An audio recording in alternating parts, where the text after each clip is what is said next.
Hello, fellas. Good morning. How are you? This is well. So today we're going to be discussing the final facet of the reading type, right, for both IELTS general and academic, and that is diagram completion questions. So diagram completion questions, basically, they necessitate, a certain text in the reading passage, right, that obviously you have to go through in detail, underline the keywords, right, make notes and understand what the passage is talking about. Then on the basis of that passage, you basically are given a diagram, right, in which there are some, missing parts that you got to label, right, that you got to fill in based on the information that you're going to extract from the reading passage. So without further ado, I'm just going to share a sample reading passage and we're going to figure out how we're going to use that information to fill the missing parts in our diagram and hence pay successful homage to the concept of diagram completion question. All right. So there you go. So that being said and done, let's talk about it. So this is the text that we're going to read, okay? And after that, we have some questions over here. So let us begin. Let's read the first paragraph. Were the hours of daylight and darkness equal? Temporal hours, which were first adopted by the Greeks and then the Romans, who disseminated them through Europe, remained in use for more than 2,500 years. So what is temporal? Temporal basically means to depict time, whereas disseminate them means to spread them through Europe, yeah? Next up, we go for paragraph D, D for Delta. In order to track temporal hours during the day, inventors created sundials, which indicate or display or reflect or show or denote time by length or direction of the sun's shadow. The sundial's counterpart, that's opposition and its competitor, right, its rival, the water clock, was designed to measure temporal hours at night. One of the first water clocks was a basin with a small hole near the bottom through which the water dripped out. The following water level denoted or showed the passing hour as it dipped below hour lines inscribed on the inner surface. All of these devices performed satisfactorily, fairly reasonably well around the Mediterranean. They could not always be depended on in the cloudy and often freezing weather of Northern Europe. Next time we go to paragraph A. The advent of the mechanical clock meant that although it could be adjusted to maintain temporal hours, it was naturally suited to keeping equal ones, right? So advent basically means the origin or the introduction or the genesis of the mechanical clock. With these, however, arose the question of when to begin counting. And so in the early 14th century, a number of systems evolved. The schemes that divide the day into 24 equal parts varied according to the start of the count. Italian hours began at sunset, Babylonian hours at sunrise, astronomical hours at midday, and great clock hours, used for some large public clocks in Germany at midnight. Eventually means finally, ultimately, these were superseded, that is dominated, replaced, or outweighed, or overcome by small clock or French hours, which split the day, divide the day into two 12-hour periods commencing at midnight. Commencing at midnight basically means starting at midnight, yeah? Paragraph F. The earliest recorded weight-driven mechanical clock was built in 1283 in Bedfordshire in England. The revolutionary aspect of this new timekeeper was neither the descendant weight that provided its motive force, nor the gear wheels, which had been around for at least 1,300 years, that transferred the power. It was the part called the escapement. In the early 1400s came the invention of the coiled spring or fusee, which maintained constant force to the gear wheels of the timekeeper despite the changing tension of its mainspring. By the 16th century, a pendulum clock had been devised, but the pendulum swung in a large arc and thus was not very efficient. Paragraph J, to address this, a variation of the original escapement was invented in 1670 in England. It was called the anchor escapement, which was a lever-based device shaped like a ship's anchor. The motion of a pendulum rocks this device that it catches and then releases each tilt of the escape wheel, in turn allowing it to turn a precise amount. Unlike the original form used in early pendulum clocks, the anchor escapement permitted the pendulum to travel a very small arc. Moreover, this invention allowed the use of a long pendulum, which could beat once a second, and thus led to the development of a new floor standing case design, which became known as the grandfather clock. Paragraph H. Today, highly accurate timekeeping instruments set the beat for most electronic devices. Nearly all computers contain a quartz crystal clock to regulate their operation. Moreover, not only do time signals beamed down from global positioning system satellites calibrate the functions of precision navigation equipment. They do so as well for mobile phones, instant stock trading systems, and nationwide power distribution grids. So integral, which means so important, so vital, so crucial. So integral have these time-based technologies become the day-to-day existence, and our dependency on them is recognized only when they fail to work. Right, so these are like your 5 paragraphs follows of worth of reading text that we've just gone through. We tried to understand the meanings of any words that are potentially a bit new or difficult to comprehend. Now that we have paid homage to this section, right now we go down to the next page.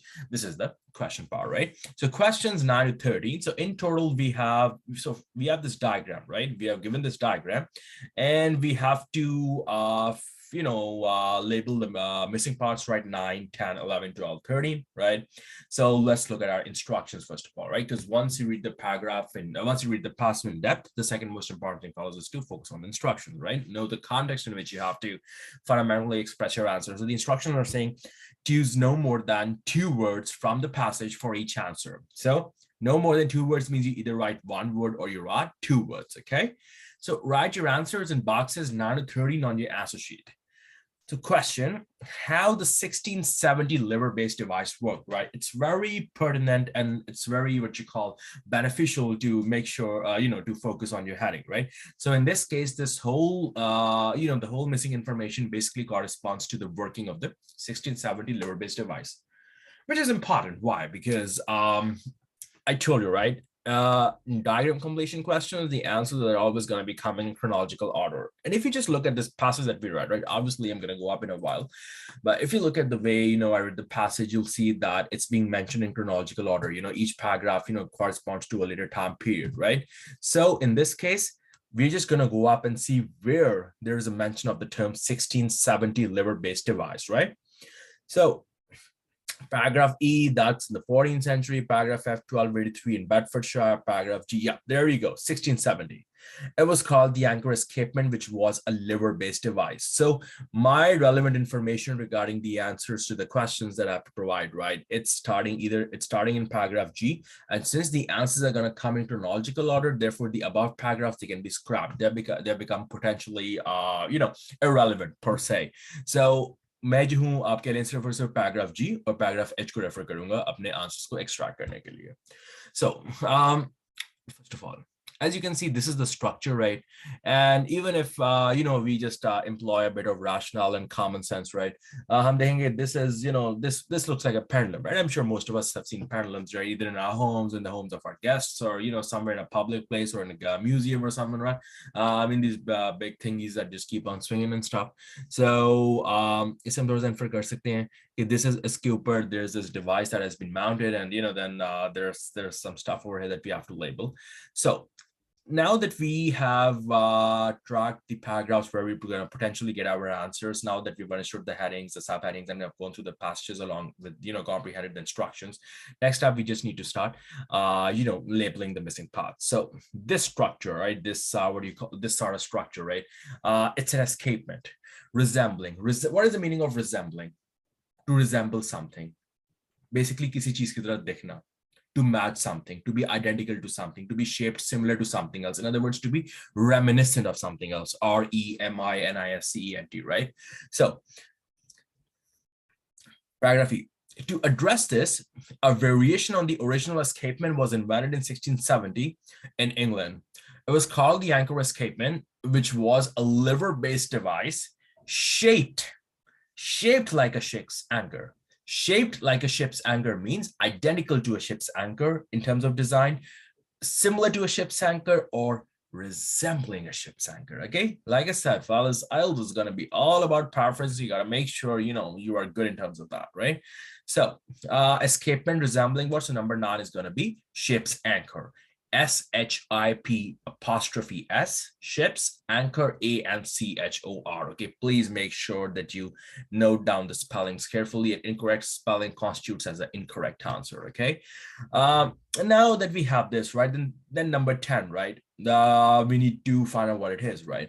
But if we can take a hint from this diagram, right? Number 10 is basically some sort of a round circular structure, right? And number 11 is basically one of the components, one of the parts of that round circular structure that you got to label, yeah? So now that we're going to go up, right? Let's look at that. Okay. To address this, paragraph G, please. To address this, a variation of the original escapement was invented in 1670 in England. It was called the anchor escapement, which was a lever-based device shaped like a ship's anchor.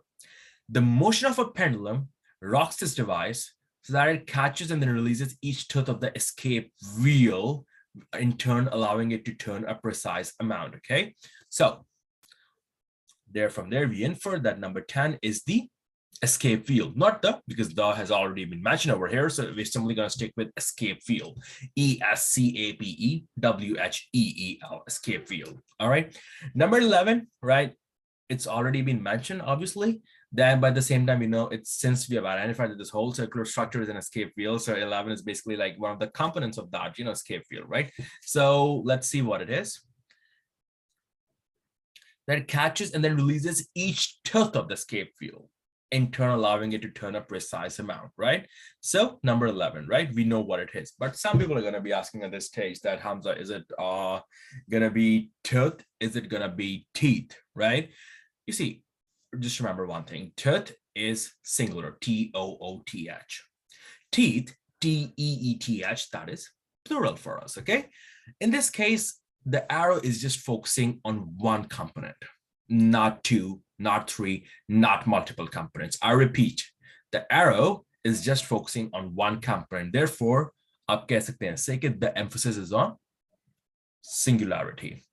Multiple terms need not be expressed. Therefore, number 11 will be tooth, T-O-O-T-H. All right.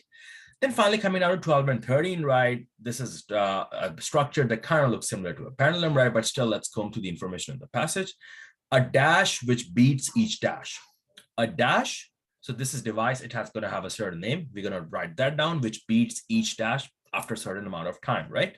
Beats, by that, moving to and fro in a certain period of time, because they've already, if you look down, they also have given its arc, which means it's moving in this direction. So beating is basically the to and fro movement when it completes an arc in a certain period of time. So, unlike the original form used in early pendulum clocks, the anchor escapement permitted the pendulum to travel in a very small arc.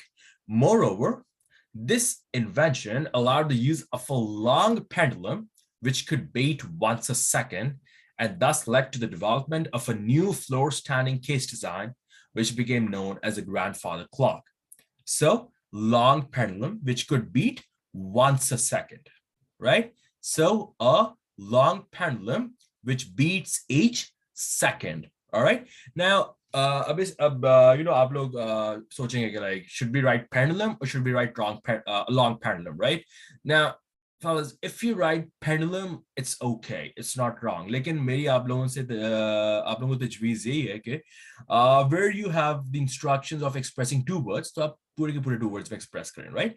The instructions are like, you can either write one word or you can write two words. Pendulum is fine, but in the context it's saying long pendulum, so please, keeping the instructions in mind, try to express your answer as fully and as completely as possible. So number 12 is going to be long pendulum. Okay.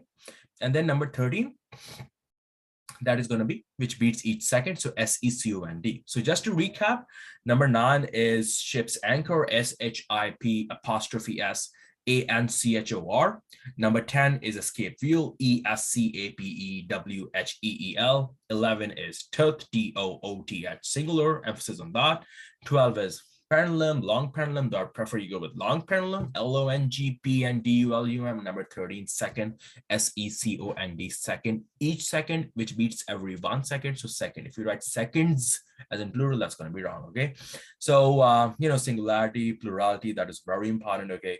And more importantly, at the end of the day, it just comes down to how you express yourself. Okay, I mean, just read the passage properly, focus on the instructions, right? Underline the keywords. Okay, remember that the answers come in chronological order. Okay, and be wary of paraphrasing, and make sure you practice synonyms on a daily basis. Okay, so that pretty much sums up our session. I really hope that after this you're finding diagram completion questions a bit doable, a bit more doable, and it hopefully shouldn't be that difficult. Practice makes perfect. Okay, so thank you very much, fellas. Hopefully see you soon some other time. Thank you. Bye bye.